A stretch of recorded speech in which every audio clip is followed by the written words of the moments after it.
यो वीडियो असां शुरू कयूं उन खां मां तव्हांखे ॿुधाइण थी चाहियां मदन जुमाणी दादा was a prolific play right. ॾाढा हुननि प्लेस लिखिया, ॾाढा फेमस स्टेज आर्टिस्ट हुआ, पर सभिनी खां पहिरीं सिंधी कलर फिल्म हल त भॼी हलो मदन जुमाणी दादा ठाही हुई, जेकी 1984 में रिलीज़ थी हुई।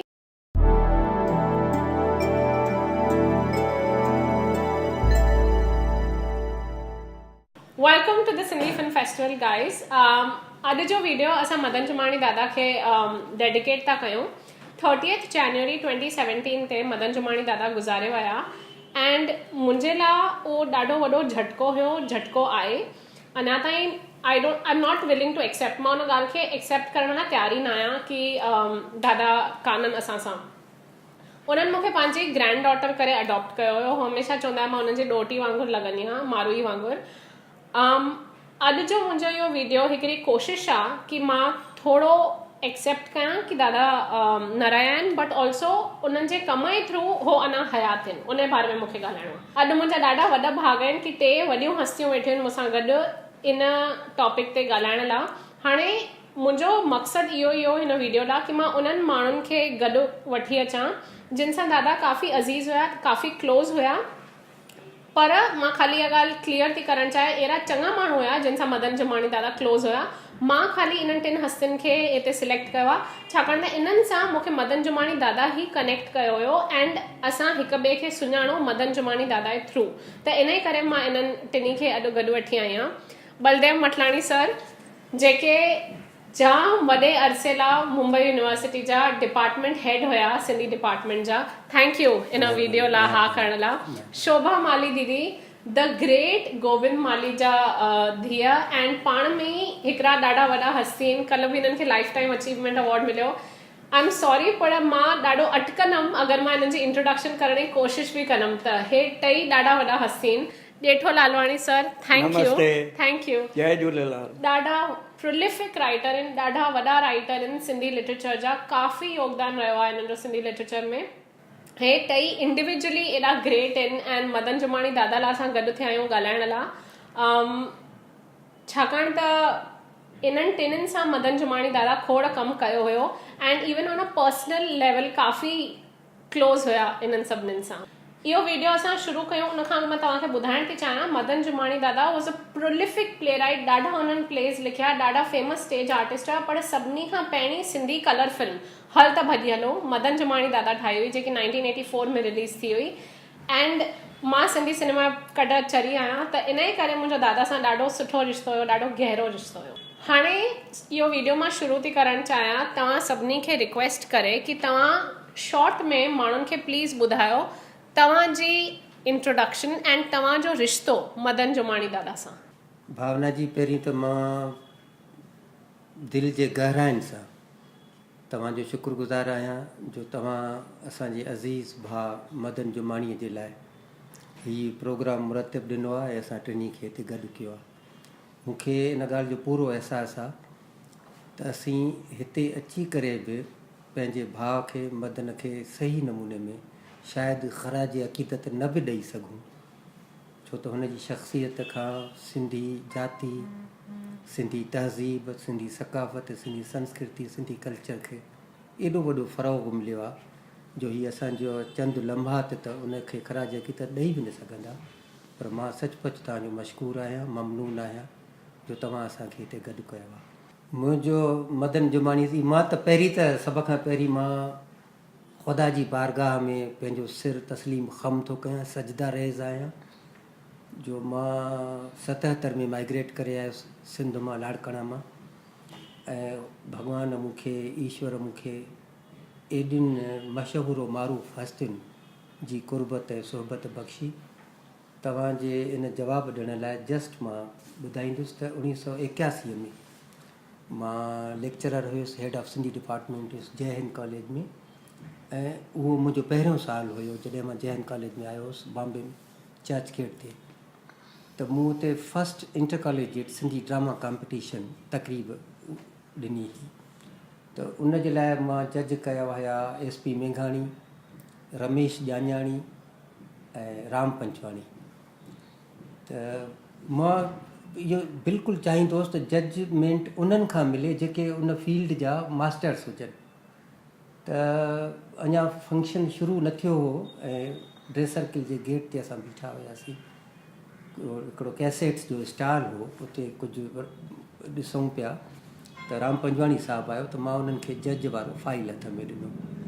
त मूंखां फाइल वठी करे खिलंदे मुंहिंजे पुठियां जेको बि माण्हू बीठो हो उनखे चई, मटलाणी मूंखां वधीक जजमेंट शायदि ही वधीक सही ॾींदो।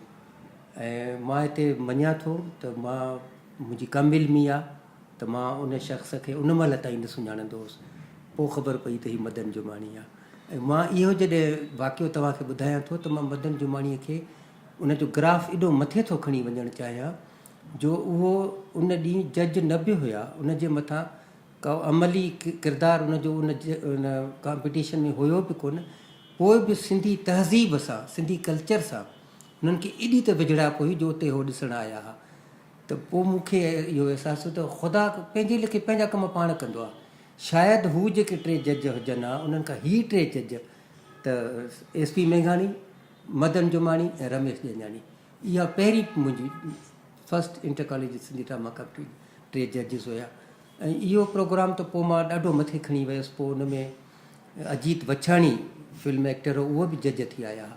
बहरहाल मुंहिंजो रिश्तो मदन सां पोइ उन ॾींहं खां जो शुरू थियो त एतिरो जल्दी जल्दी असां हिक ॿिए जे क़रीब थींदा वियासीं जो लास्ट में जेका जय झूलेलाल हुननि फिल्म ठाही, या 2000 धारे सिंधी शान वारनि सां सिंधियुनि जा मेला 13 एपिसोड्स ठाहियूं, उन में बि मूंखे पाण सां गॾु रखियऊं। ऐं मां उन्हनि जो सम्झो नंढो भाउ आहियां, कुझु बि आहियां। मुंहिंजी ॾात या मुंहिंजो ॾांहुं इहो नाहे जो मां हुननि जे कमु अची सघां, पर हुनखे मूं में अलाए छा नज़र ईंदो हो जो हो कांदेवली खां कई अचे बि विद्यानगरी कैंपस में, सांताक्रूज़ ईस्ट में, यूनिवर्सिटी में मां वटि ईंदो हो ऐं असां उनजे स्क्रिप्ट ते वेही बहस कंदा हुआसीं। त तजुर्बो त ॾाढो वॾो आहे। बहरहाल शोभा दी, तव्हांजो पहिरियों दफ़ो एक्सपीरियंस दादा जो मुलाक़ात? मूंखे जेका पहिरीं यादगिरी आहे, मां शायदि 5 साले जी हूंदसि। ऐं छाकाणि त मदन जुमानी जी कांदेली में रहंदा ऐं असीं बि कांदेली में रहंदासीं, त हर संडे ते मदन जुमानी असांजे घर ईंदा हुआ। ऐं पहिरीं जेका मूंखे धुंधली यादि आहे कि दादा काबली वाला नाटक लिखियो हो सिंधीअ में। हा, दादा माना गोबिंद माली। दादा मीन्स गोबिंद माली। इहो ॿुधाइणु ॾाढो ज़रूरी आहे। त जेका मूंखे पहिरीं यादगिरी आहे त मदन जुमानी जी असांजे घर ईंदा हुआ ऐं दादा गोबिंद माली उन्हनि नाटक लिखियो हो काबुली वाला टैगोर जे स्टोरीअ ते सिंधीअ में। एंड उहो करणु थे चाहियूं ऐं ॿिन्ही ॼणनि डिस्कस पिए कयो। ऐं मां वेठल हुअसि त यकदमि मदन जुमानीअ मूं ॾांहुं इशारो करे चयो, मिनीअ जो रोल हिन खे ॾींदासीं। तव्हां घणे साल जा हुया? शायदि 5 साले जी। वंडरफुल, यस। त जेका मूंखे पहिरीं यादगिरी आहे उहा ई आहे। ऐं उन खां पोइ त काफ़ी यादगिरियूं आहिनि ऐं असां हमेशह मिलंदा रहंदासीं, छाकाणि त दादा जे क़रीब हुआ। त ही मुंहिंजे भाउ वांगुरु हुआ, वॾे भाउ वांगुरु चवां या मुंहिंजो पीउ वांगुरु हुआ। मां दादा खां पोइ जेकॾहिं ईअं सोचियां का बि मुंहिंजे लाइ फादरली फिगर हुई त मदन जी हुआ। ऐं उन्हनि मूंखे ओतिरो ई प्यार कुर्ब ऐं ओतिरी ई मूंखे महफ़ूज़ सम्झायूं और पाण खे मां महफ़ूज़ सम्झंदी हुअसि उन्हनि सां, जीअं जेकर मां हिकु पंहिंजे वॾे भाउ या पीउ सां हुजां। त उहो त हिकु अजीब ऐं सुठो रिश्तो हो जंहिंखे शायदि मां लफ़्ज़नि में बयानु न करे सघां, पर तमामु ई निहायती प्यारो रिश्तो हो। Thank U. लालवाणी सर, तव्हांजो रिश्तो?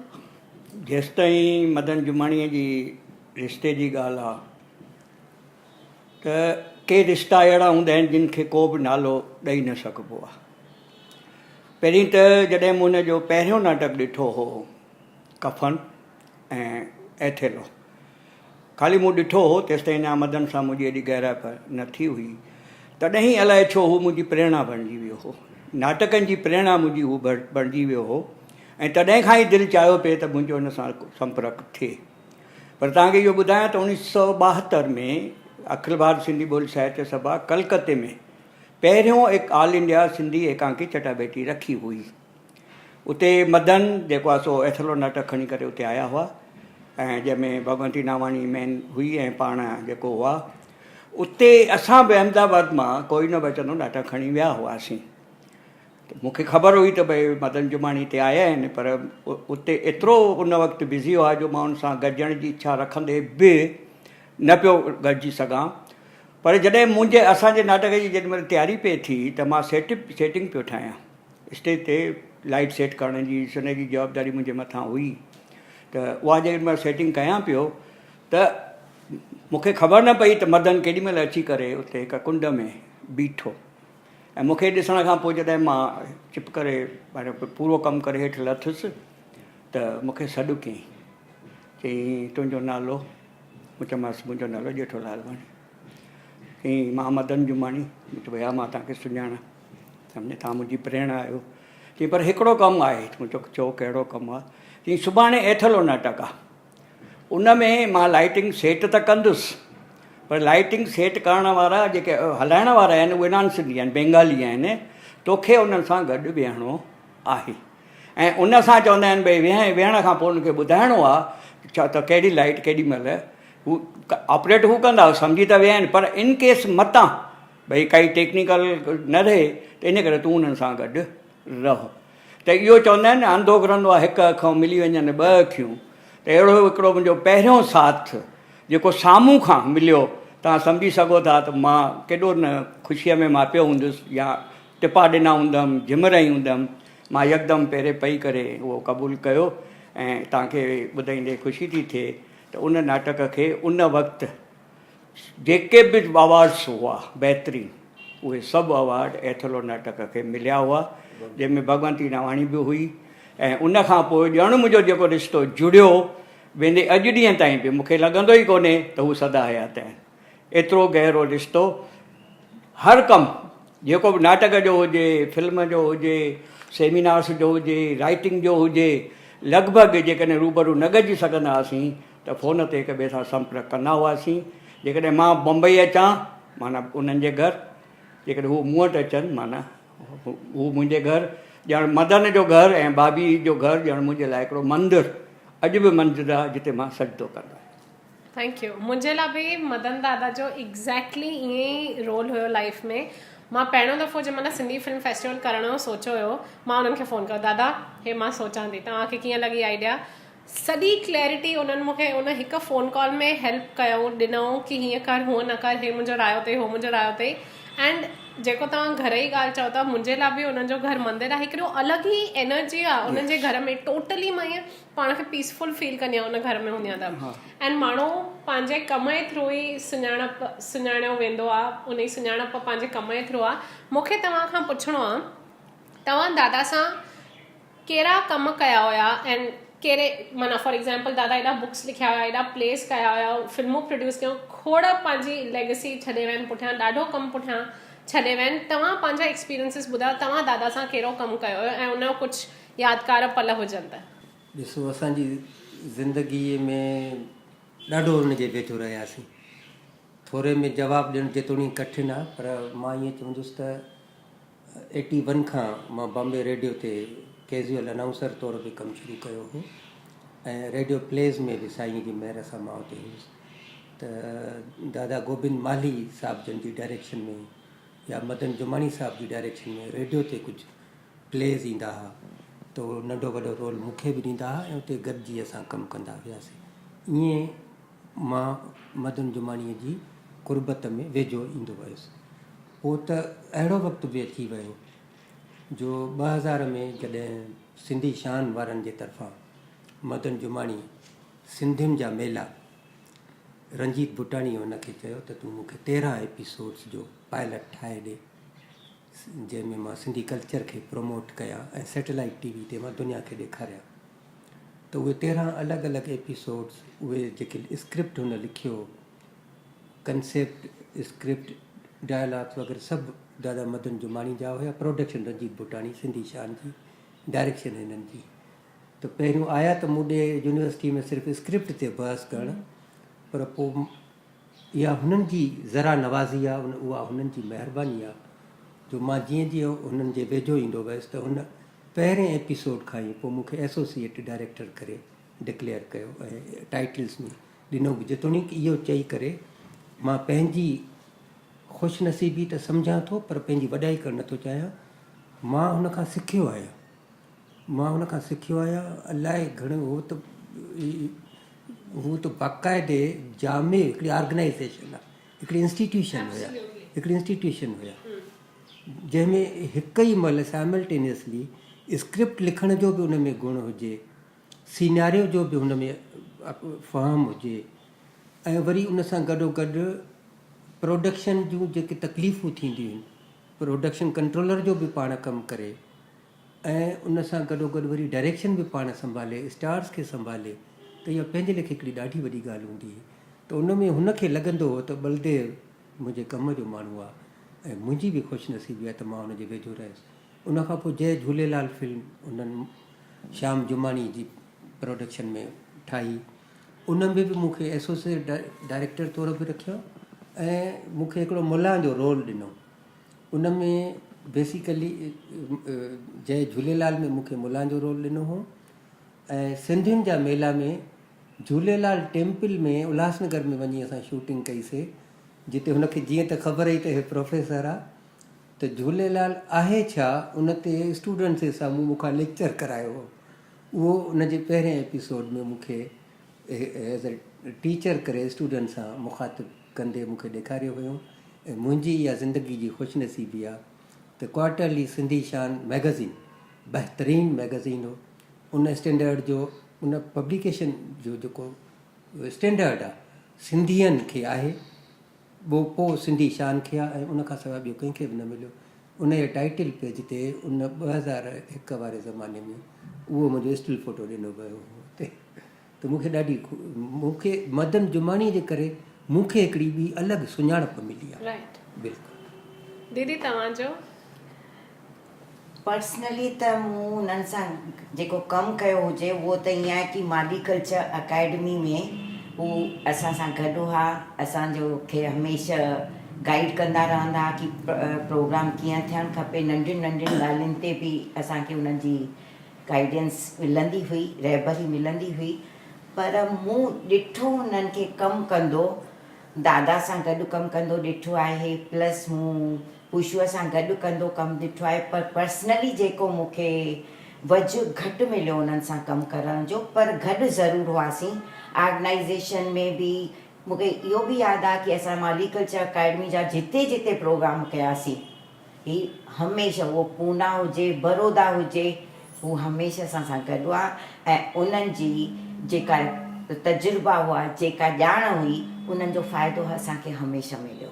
तव्हां कहिड़ो कमु कयो दादा सां गॾु? हाणे दादा जिन मदन जुमाणी जिन साम्हूं एतिरो त कमु कयो आहे त कहिड़ो यादि करे मां कहिड़ो यादि कयां। अहिड़ो को बि कमु बाक़ी कोन्हे जेको असां गॾिजी करे न कयो हुजे।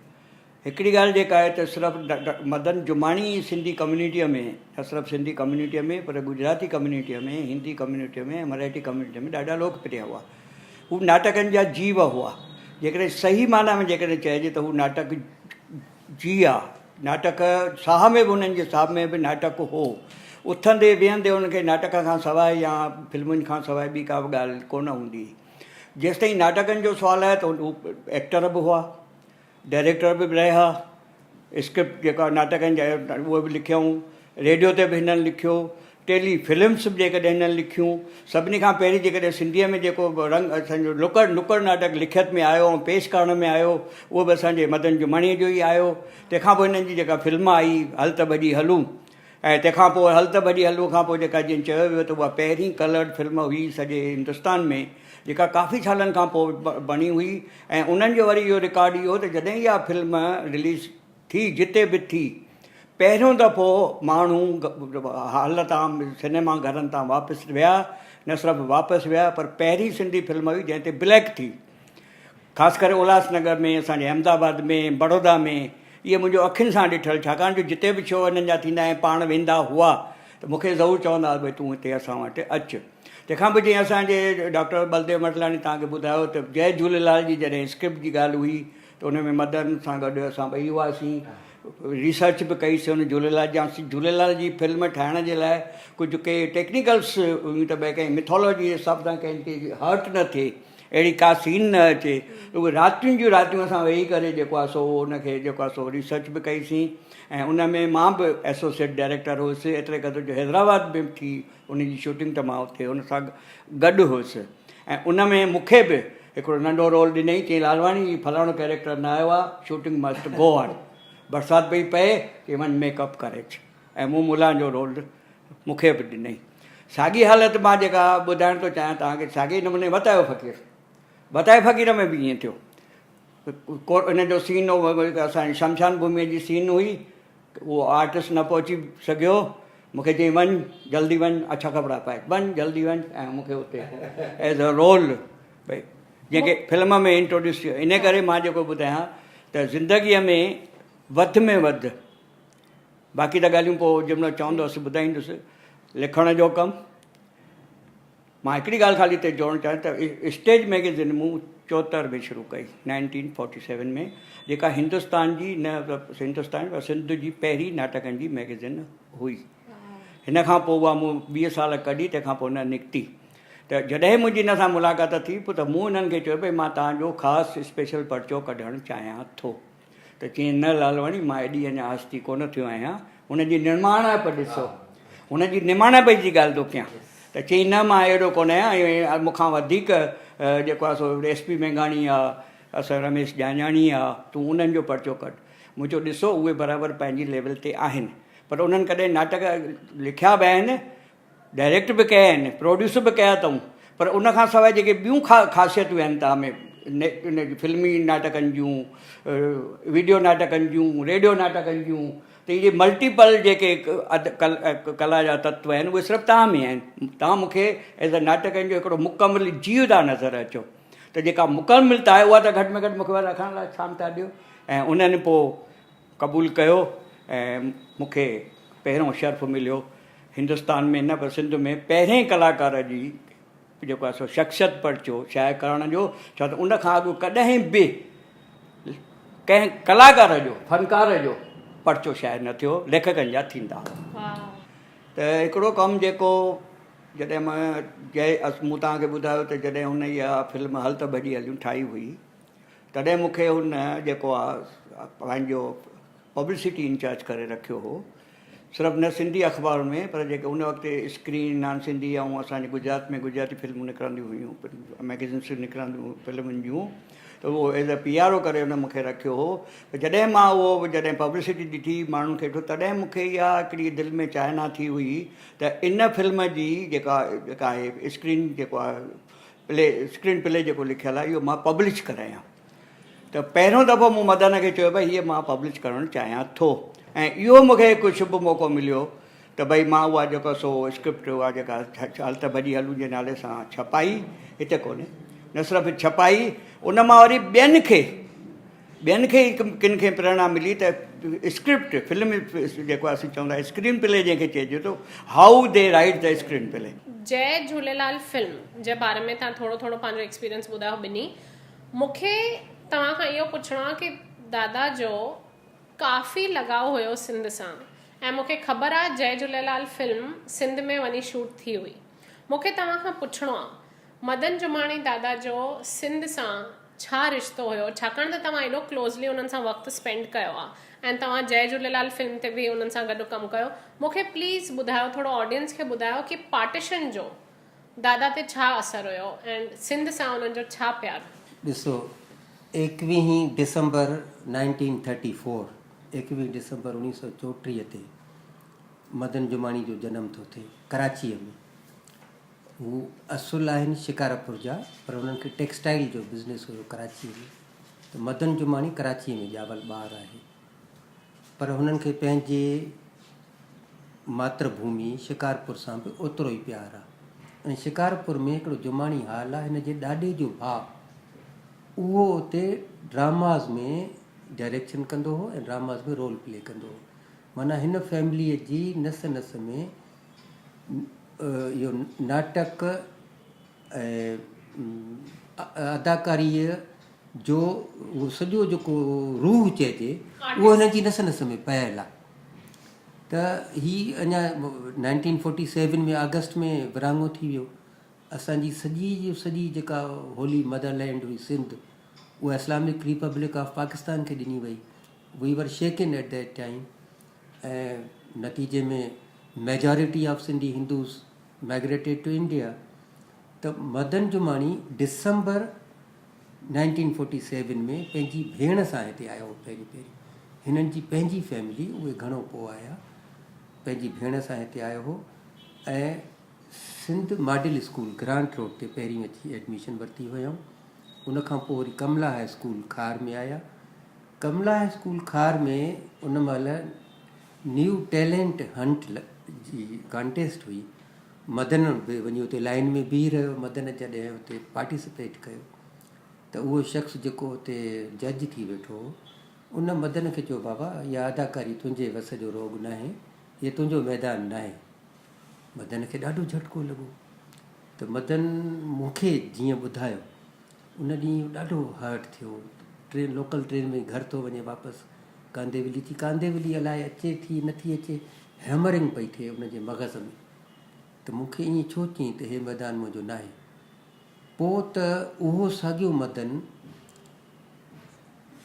दीवान साहिबु, माना राज कपूर जो ॾाॾो, राज कपूर जो पीउ पृथ्वीराज, उहो त ऑपेरा हाउस में नाटक मंच हलाईंदो ई हो, पर उन सां गॾु उन ऑपेरा हाउस में दीवान साहिबु बि हूंदो, माना राज कपूर जो ॾाॾो बि हूंदो, जेको उन सॼे ग्रुप जो हेड हूंदो। पोइ ही मदन जुमाणी उते वियो आहे। उते वञी पृथ्वीराज खे चवंदा हुआ पापा जी, ऐं राज कपूर जे ॾाॾे खे चवंदा हुआ दीवान साहिबु। त पृथ्वीराज खे चई, पापा जी भई मूंखे हिते कुझु सिखणो आहे तव्हां खां। त चईसि, बाबा हिते त लाइन लॻल आहे, लांड आहे हिते माण्हुनि जी, अलाए घणा कंहिंखे असां हिते समाए सघंदासीं। त मदन सिर्फ़ु हिकिड़ो लफ़्ज़ चयसि। मदन चयो, साईं मूंखे तव्हां सेखारियो न सेखारियो, मां चढ़ो हिते ॿुहारी पाईंदुसि, मां तव्हांजी चांहि खणी ईंदुसि। इहा आखणी मूंखे ॿुधायूं कि उन्हनि सां उन्हनि एज़ अ स्पॉट बॉय कमु कयो, भई ख़ाली उन्हनि जे प्रेज़ेंस में हुजां। चई बसि इहो मूंखे रहणु ॾियो हिते। उनखे एॾी श्रद्धा ॾिसी करे ॿार तंहिं महिल यकदमि चयसि, बसि पोइ सभिनी खे पहिरें पई तूं शुरूआति कर। त उनखां पोइ त मदन वरी महबूब ख़ान सां बि रहियो अंदाज़ फिल्म में। त उन्हनि जो सिंध सां जेको कनेक्शन हो दादा, त असां जॾहिं जय झूलेलाल फिल्म शुरू थी हिते ठाहिण श्याम जुमाणी सां, त फिल्म जी शूटिंग हलंदे हलंदे ईअं ॻाल्हियूं पिया कंदा हुआसीं त मदन खे इहो शौक़ु थियो त जीअं त नसरपुर में सचपच बि उनजी दरबार आहे जय झूलेलाल जी, ऐं उन दरबार में मुस्लिम्स उते इबादत कंदा आहिनि ख़्वाजा ख़ज़र चई करे उनखे, ऐं असां सिंधी हिंदू उनखे झूलेलाल चई करे उनजी उपासना कंदा आहियूं। त हिनखे शौक़ु थियो त असां छो न सचपच वञी उते पाण शूटिंग करे अचूं। ईअं शार्ट्स स्टॉक शार्ट्स त मिली सघंदा आहिनि, किरायो भरियूं आहे, कुझु बि मिले आहे, पर तस्कीन न मिलंदी आहे। जेको सचपच हिकिड़ो आर्टिस्ट हूंदो आहे न, उहो चाहींदो त मां पंहिंजी मर्ज़ीअ सां वञी उते भरे अचां। पोइ ही उते वियो आहे, उते हिनखे ॾाढो वार्मेस्ट वेलकम मिलियो हो। ही नसरपुर में उते वञी भरियो अथई, कराची में भरियो अथई, शिकारपुर में पंहिंजो हो जुमाणी हाल ॾिसी आयो। ऐं जॾहिं उनजी एडिटिंग पई हले, जंहिंमहिल उनजी टाइटलिंग पिया असां कयूं या पहिरियों हिसो पिया ठाहियूं, मूंखे यादि आहे उन पोस्ट प्रोडक्शन ते जॾहिं हुयासीं, छो त मुंहिंजी नरेशन में उनजो सॼो स्टार्ट, उनजी पार्टीशन वग़ैरह ॾेखारियो अथई ऐं मुंहिंजी नरेशन थी अचे, त उन में हुनजा जेके शार्ट्स असां नसरपुर वारा कयासीं, ॾाढी ख़ुशी थींदी। त सचपच जेकॾहिं असां पंहिंजी सुंवारी सिंध खे, जंहिं मिटीअ जा, जंहिं चीकी मिटीअ जा असां ॿार आहियूं, जंहिंजा ॼावल आहियूं, जेका मुंहिंजी सिंध मुंहिंजे रूह में समायल आहे, मुंहिंजे जिस्म जे ज़रे ज़रे में रत में गर्दिश थी करे, जेकॾहिं उनखे मदन वञी उते भरे थो अचे, त मां सम्झां थो इन खां वधीक ॿियो इश्क केरु करे सघंदो। माना पार्टीशन जो असर दादा पाण ते वधीक थियण न ॾिनो, असां एक्सेप्ट ई न कयो आहे उनखे, पार्टीशन खे असां एक्सेप्ट ई न कयो आहे। हिकु त मां इहो चवां त वॾे में वॾो इहो हिकिड़ो ब्लंडर हो।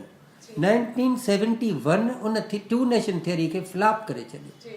बांग्लादेश जो एग्ज़िस्टेंस टू नेशन थियरी जी रिजेक्शन आहे।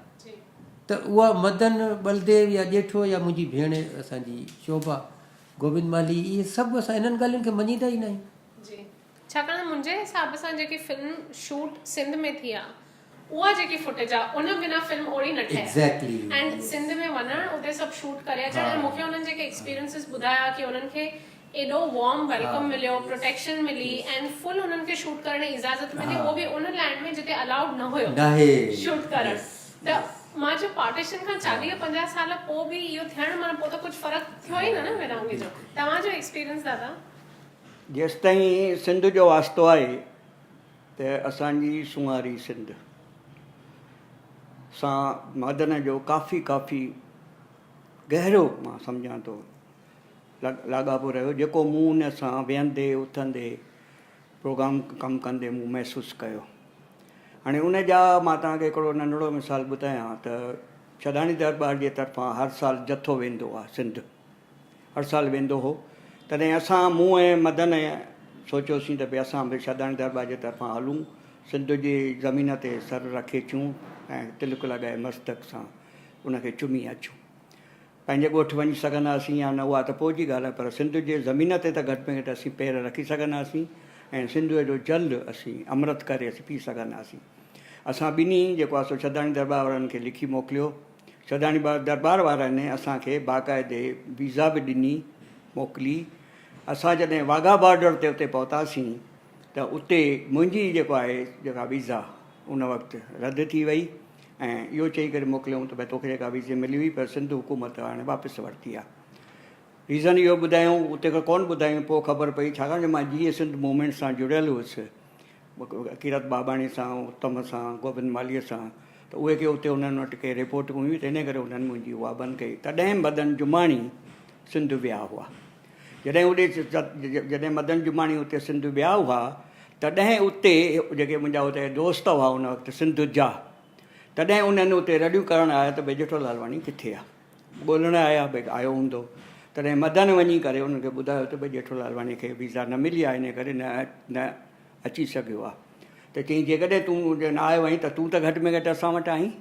मदन जुमाणी जो नालो त उते बि हो। उनखां पोइ उनखे उन वक़्तु एतिरी त इज़त मिली, एतिरी त महिमान नवाज़ी मिली, एतिरी त उनखे छा चवंदा आहिनि ख़ुशी, जीवन जी ख़ुशी मिली। त हुन अची करे जीअं छॾाणी दरबार खां पोइ आया, मोटी आया, त हुन सिंधियत जी जो नाले ते जेको आहे सो किताबु छपायो। इहा थी हिननि जी पहिरीं ॻाल्हि सिंध सां।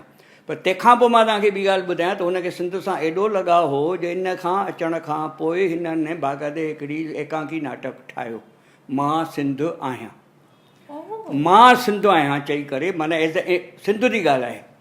इहो कॾहिं मां ॿुधो न हिननि जे हा, मां तव्हांखे ॾेखारियां थो, मां सिंध आहियां। हिननि उहा डॉक्यूमेंट्री ठाही जंहिंमें SP मेघाणी बि हिननि सां गॾु हो ऐं उन्हनि में हिननि इहो जेको मेन जेको कंसेप्ट रखियो त भई सिंधियुनि खे असीं सिंध जे बारे में जाॻायूं, सुॼाॻ कयूं ऐं जीअं उहे सिंध में वञी करे, जीअं उहे सिंध में वरी वञनि ऐं जेको आहे टूरिस्ट करे सिंधी उते थी अचनि। लॻभॻि उन सॼे हिंदुस्तान में मां सम्झां थो उन जा 30 खां 35 शोज़ उन वक़्तु कया। त इहो हिननि सां पहिरियों इहो सिंध जो लॻाव हो। ॿी ॻाल्हि ॿुधायां त हिन जे सिंध जे लॻाव जी असांखे ख़बर, हिन घर गुरूअ जो दर फिल्म इहो नाटक ठाहियो हो, जेको पहिरियों हिन जो असुल को वॾो लिखियलु नाटक हो। त घर गुरूअ जे दर में बि जेके हुन 3 ॿुढा ॾेखारिया आहिनि, जेके 3 ॿुढनि जो आहे, ॿुढाश्रम ते सॼी आहे, त उन में 3 जेके हिन ॿुढा ॾेखारिया आहिनि उन में बि हिन अलॻि अलॻि अंदाज़ सां, अलॻि अलॻि नमूने उन्हनि जी सिंध जूं सारूड़ियूं, भई असां सिंध में हुआसीं, कीअं हुआसीं, हाणे कीअं आहियूं, सिंध में असांजा वॾनि सां कीअं हलंदा हुआसीं ऐं हाणे असांजा ॿार असां सां कीअं हलनि था, उहो बि उन में असांखे उनजी सिंध मां उनजी असांखे झलक मिले थी। साॻे नमूने हिनखे असांजे हिन सां बि लॻाव हो, वताए फ़क़ीर सां। उहो त सिंध जो ई हो, उनखे वताए फ़क़ीर सां हो। उन न सिर्फ़ु वताए फ़क़ीर खे खणी करे पहिरीं हिन छा कयो, वताए फ़क़ीर जूं एकांकियूं लिखियूं, रेडियो ते एकांकी नाटक लिखिया। एकांकी नाटक लिखण खां पोइ वताए फ़क़ीर जे टोटकनि ते खणी करे, तंहिंखां पोइ हुनखे लॻो त भई इन ते छो न असीं हिकिड़ी फिल्म ठाहियूं। त पोइ उनखे गॾे करे जंहिंमें असांजा तव्हां बि हुओ, स्क्रिप्ट जंहिंमें लिखीसीं, त उन में असां जेको आहे उहा वताए फ़क़ीर जेका आहे जेको फिल्म ठही, जेका काफ़ी मशहूरु हुई, जंहिंमें मूं ईअं ॿुधो, सच छा आहे मां चई नथो सघां, पर जेका हक़ीक़त आहे त जॾहिं उहा सिंध में फिल्म उते पहुती हुई त उन जूं हिननि 5000 कापियूं ठाराए करे वताए जूं फ्री ऑफ चार्ज डिस्ट्रीब्यूशन कयूं हुयूं, छाकाणि त उन में बि सिंध जी ख़ुशबू हुई, सिंध जी मिटी जी समायल। मां हिते हिकिड़ो चवणु चाहींदसि, वताए फ़क़ीर जी पिक्चर जी माली कल्चर अकेडमी जे तरफ़ां दादा राम जेठमलानी जे बंगले ते ॾेखारी वई हुई, शायदि 2006 या 7 जी याद न, दिल्ली दादा राम जेठमलानी जो बंगलो दिल्ली में, हा हिते त फ्लैट अथनि, हुते जेको हिननि खे पार्लियामेंट मेंबर जे हैसियत में parliament member J Yes it was उते पूरो प्रोग्राम हा पब्लिक जे 2005 शायदि आहे, मूंखे जेको यादि आहे उन्हनि जे लान ते प्रोग्राम रखियो वियो हो, तव्हां बि हुआ, तव्हां बि हुआ, कंपेयरिंग मार्क कई प्रोग्राम त मूंखे अॼु ॾींहं ताईं यादि आहे उते असां केशिन राईअ खे अवार्ड ॾिनोसीं माली कल्चर अकेडमी जे तरफ़ां, एंड ही सभु राइटर्स हुआ, बलदेव जी हो, राम जवरानी हो ऐं मदन जी पाण हुआ, ऐं उते असां वताए फ़क़ीर पिक्चर ॾेखारी हुईसीं। रिलीज ही समझो उते थी, रिलीज ही उते थी, ओके, मतलब प्रीमियर उते कयो, हा जेको मूंखे यादि आहे 2005 जी ॻाल्हि आहे। सिंध जी ॻाल्हि जे हिकु मां ॿुधायां त जॾहिं ही सिंध जय झूलेलाल फिल्म जी जंहिंमहिल ॻाल्हि निकिती हुई त उन वक़्तु इहा जेका असांजे भाउ ॿुधाई बलदेव, डॉक्टर बलदेव, त भई हुनखे इहा लॻो त भई छो न उते अञा शॉर्ट्स बि कुझु वठी अचिजनि, ऐं हू उते विया ऐं उते हिनखे जेको वधि में जेका उते हुनखे मदद कई उहो उते हो माका हो, जंहिं हिनखे हर क़िस्म जी मदद ॾिनी ऐं बिना डप जे हुनखे चई तूं बिना डप जे जिते बंदिश पियल हुई, जीअं तव्हां चयो त उते बंदिश आहे जो आम में वञी करे जेको आहे सो शूटिंग नथी करे सघिजे, त उहा प्लेसिस बि वञी करे उन माका जे पुटनि जे तरफ़ां उन्हनि जेके हुनखे कैमराऊं ॾिनियूं ऐं उहे जेके आहे सो खणी करे वञी करे उते हुनखे जेको आहे सो शूट करे आया। उन जो ई हिकिड़ो रिफ्लेक्शन जॾहिं मोटिया त उन वक़्तु हिननि हिकिड़ो नाटक लिखियो मूंखे, उन में बि रेडियो नाटक में उतां जूं मेमरीज़ शूटिंग करण वक़्तु मेमरीज़ हिकिड़ो एज़ अ आर्टिस्ट भई उन में एज़ आर्टिस्ट जेको उन में विधा उहो नाटक, जंहिंमें उनजो नाटक जो नालो अथसि वसियतनामो।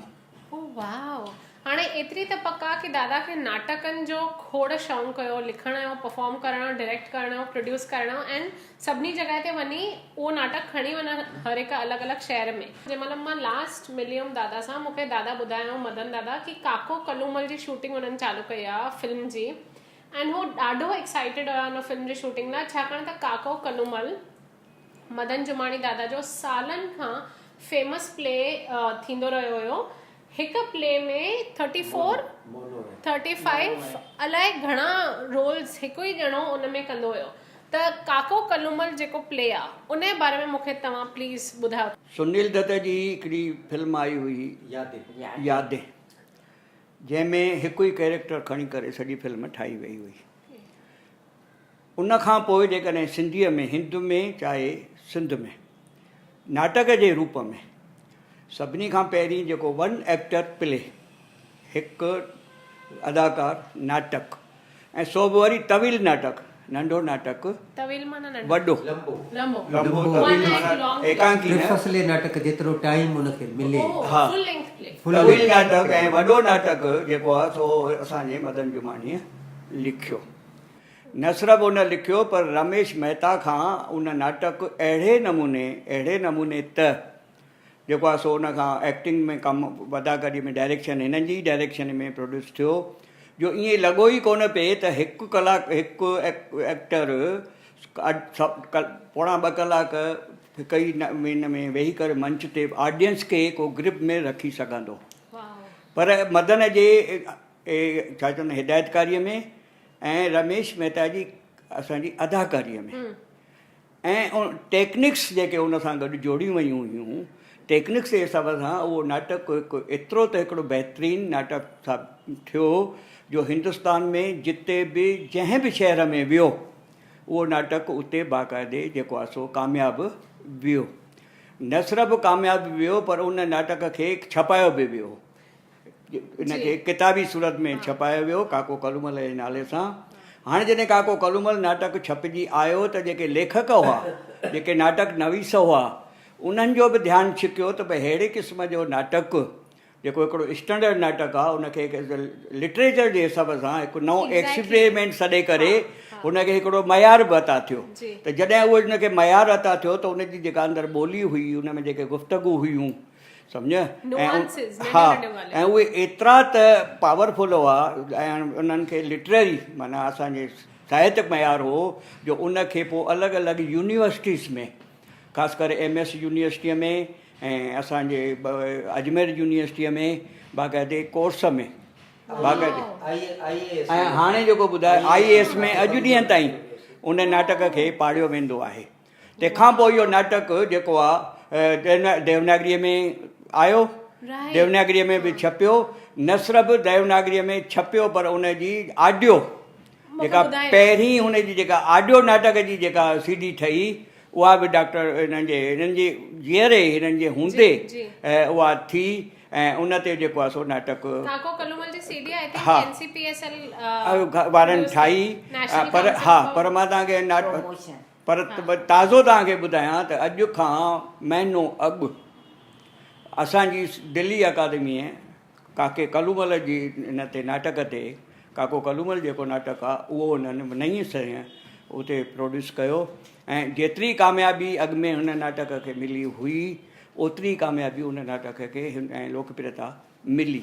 त असीं ईअं चई सघूं था त हीउ हिकु मदन जो सदाबहार नाटक, एक्सपेरिमेंट, प्रायोगिक नाटक, तजुर्बो, हिकु सिंधी नाटक जे खेत्र में हिकु वॾो तजुर्बो, न सिर्फ़ु पेशकश जे ख़्याल खां, न सिर्फ़ु मंच जे ख़्याल खां, पर एज़ ए लिटरेचर जे ख़्याल खां बि उहो जेको आहे सो हिकिड़ो तजुर्बो आहे ऐं जेको पंहिंजो पाण में हिकु पंहिंजो मटु पाण। काको कलूमल जो हिंदी ट्रांसलेशन, हिंदी वर्शन बि इतफ़ाक़ सां मुंहिंजी मिसिस जेका MPhil कयल आहे हिंदीअ में ऐं हिंदी जी लेक्चरर हुई कंहिं ज़माने में, उन जे हथनि खां कयल आहे। मदन जुमाणी पाण चाहियो पए ऐं उनखे ख़बर हुई मुंहिंजी मिसिस गोबिंद माली जूं केतिरियूं शार्ट स्टोरीज़ हिंदी में गवर्नमेंट ऑफ इंडिया जी पब्लिकेशन गगनांचल दिल्लीअ मां निकिरंदी आहे, उन में हेमा जूं उहे छपिबियूं हिंदी स्टोरीज़। त उनजी फरमाइश ते हेमा मटलाणी उहा हिंदी ट्रांसलेशन कई। आख़िर में बि मदन जुमाणी साहिब वटि उहो स्क्रिप्ट हिंदी पियो आहे, हिंदी स्क्रिप्ट उन्हनि खे छापिणो उहो रहिजी वियो आहे। नई ॻाल्हि ॿुधायां त मदन जी इहा ख़ुदि जी ख़्वाहिश हुई त मां इन ते काको कलूमल ते सिंधीअ में फिल्म ठाहियां। उन जे लाइ हा मां इन ते सिंधीअ में फिल्म ठाहियां। उन जे लाइ अहमदाबाद में हिन कन्हैया रूपाणीअ खे, छाकाणि जो जेको रमेश मेहता उहो गुज़ारे विया, उन कन्हैया रूपाणीअ खे जेको आहे सो बाक़ाइदे जेको आहे सो तयारु कयो। न सिर्फ़ु तयारु कयईं पर उन फिल्म जी शुरू करण जे लाइ मुहूर्त बि थियो।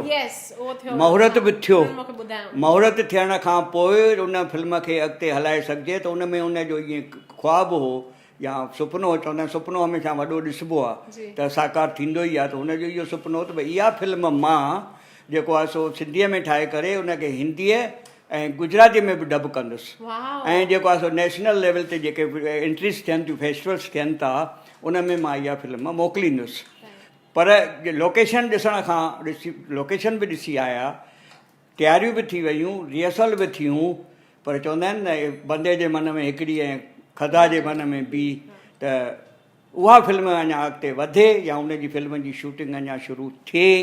उन खां अॻु ईश्वर खे जेको मंज़ूर हो उहो अध में रहिजी विया। कोशिश में आहियूं, असां कोशिश में आहियूं ऐं उनखे अञा असां उनखे अञा तयारु कयो आहे त भई जेकॾहिं तोखे फिनांस जी काई तकलीफ़ थींदी हुजे त असीं तोखे मदद करण लाइ थिया आहियूं। पर हीअ जेका आख़िरी ख्वाहिश हुई हुननि जी, आख़िरी चइजे चवण रहिजी विया, त उनखे असीं अमली जामु पारायूं। क्लियरली याद आहे जंहिंमहिल मां उन्हनि सां लास्ट मिलियमि, ॾाढा ख़ुशि हुया।